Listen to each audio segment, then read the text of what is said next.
welcome back to my channel, and in today's video I'm going to be doing a comparison video on these two compact right here. They're both from Maybelline. This one is the Maybelline Pure BB Mineral Cushion. I've done a first impression on this compact before, so I'll probably link that video somewhere here. I'll be referencing some of the information that is already in that video, but of course if you want to see how this looked like on my skin and how long it lasts throughout the day and so forth, do check out that video.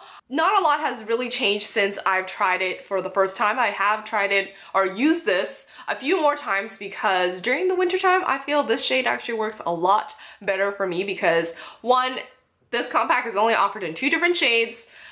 The shade actually works a lot better for me now. I do have the darker shade, so yeah, if you are darker than me, then I will tell you pass on this one. But recently I was able to pick up one of these at my local drugstore, and I believe it's actually fairly new. This is the Maybelline Dream Cushion Fresh Face Liquid Foundation on the go. It's offered in 8 different shades, retails for about $14.96. Well, that's how much I picked it up at Walmart. I believe it does fluctuate a little if you purchase it from different drugstores. Of course, I bought it in Canada, so that's Canadian price. This one I believe retailed for over $20. I really don't remember because a friend actually picked it up for me in Asia. I have this one in Warm Nude 30. Like I said, it's offered in 8 different shades. I thought this would be like the closest shade to me because I wasn't able to try it out, and I do know I did do a little bit of research by looking at swatches that some people were able to get a hold of this before I did. I know it was offered on Amazon first, so if I'm able to find the link to where you can purchase this, I'll put it in the description box down below so you guys can go and check that out. If you don't have like a Walmart or it's not offered at your local drugstore just yet, I do think that it will roll out eventually. But yeah, anyway, so I picked up one of these because it reminds me a lot like the L'Oreal True Match Luminous Foundation, which I love. Anyhow, let me compare the packaging. First off, you guys can tell that this one from Asia is a lot bigger. My assumption is because it has a refill, like you're able to pop this out and purchase a refill. The refill I believe was at least $15–16 Canadian, so it's equivalent to the price of this one right here, where this one does not. You're unable to purchase a refill for this. Once you're done, you huck it out and buy a new one, just like the L'Oreal True Match Luminous Cushion. One of the ones that I love and I rave about, and I wanted to see if this was, you know, just as good. But I wanted to compare it to the same brand that I picked up. So like any other compact, when you open it, there's a mirror on one side and there is a applicator. So this one, of course, is a puff.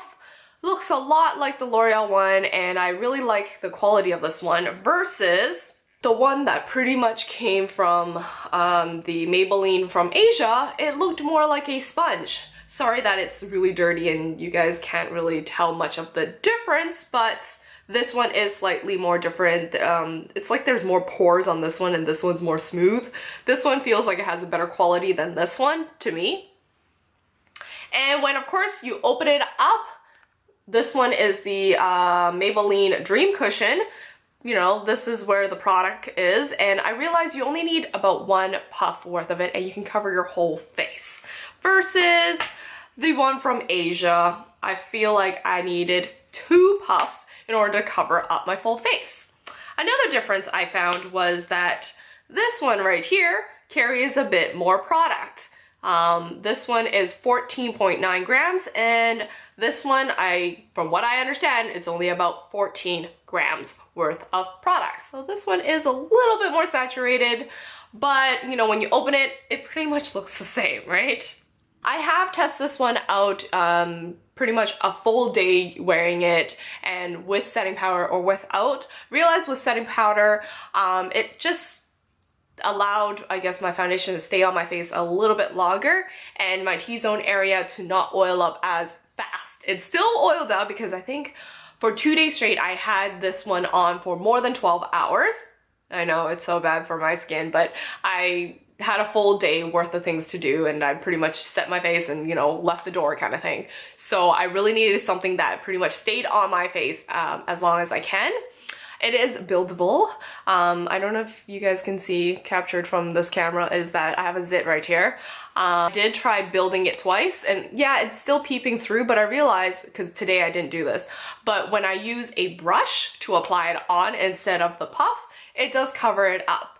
Of course, you're looking at maybe a solid medium coverage, definitely not a full coverage, even though if you build it up, I mean, maybe after when you put on like 3 layers, but to me that's like, wow, can your, you know, skin breathe anymore if you put on that much foundation? But hey, that's just my thoughts on it. I prefer my natural skin still seeping through a little, just, you know, hide a little bit of my imperfections here and there, such as my dark eye circles, which it kind of did. I can't say it fully did, considering the fact that, yeah, there's still a little bit peeping through, but this is only 1 layer. The only thing that had 2 layers was pretty much my zit right here. And of course, with the patting motion, it still didn't cover it up too much. And of course, without setting powder, I realized it does accentuate a little bit of my creases here. Other than if I guess, smooth it out a little, then it's okay without setting powder. And of course, you know, it evened out my skin tone and it corrected everything. And because this shade was slightly darker than my own skin tone once I put it on, but I realized once it's set, it did even out, so it looked more like my own natural skin. So I really did like that. And of course, it's offered in 8 different shades, right? You know, a little bit better than this one, right, when you only have 2. Another thing is that this one right here actually has SPF 29, PA triple plus, which this one does not, so I would suggest using a sunscreen underneath this foundation, especially if you're gonna use it during the summertime. Anyways, I hope you guys enjoyed this video, and if so, remember to give me that thumbs up. I also did purchase the concealer that came out from the same line. I will be doing a full review on this on my blog post, and once I have that done, I'll probably put it in the description box down below so you guys can go and check that out. Anyways, I hope you guys are subscribed to this channel, and if so, make sure you turn on the notification or just come back every week for a new video. I try to upload 1 to 2 new videos each week. Anyways, I shall see you guys in my next one. Bye bye for now.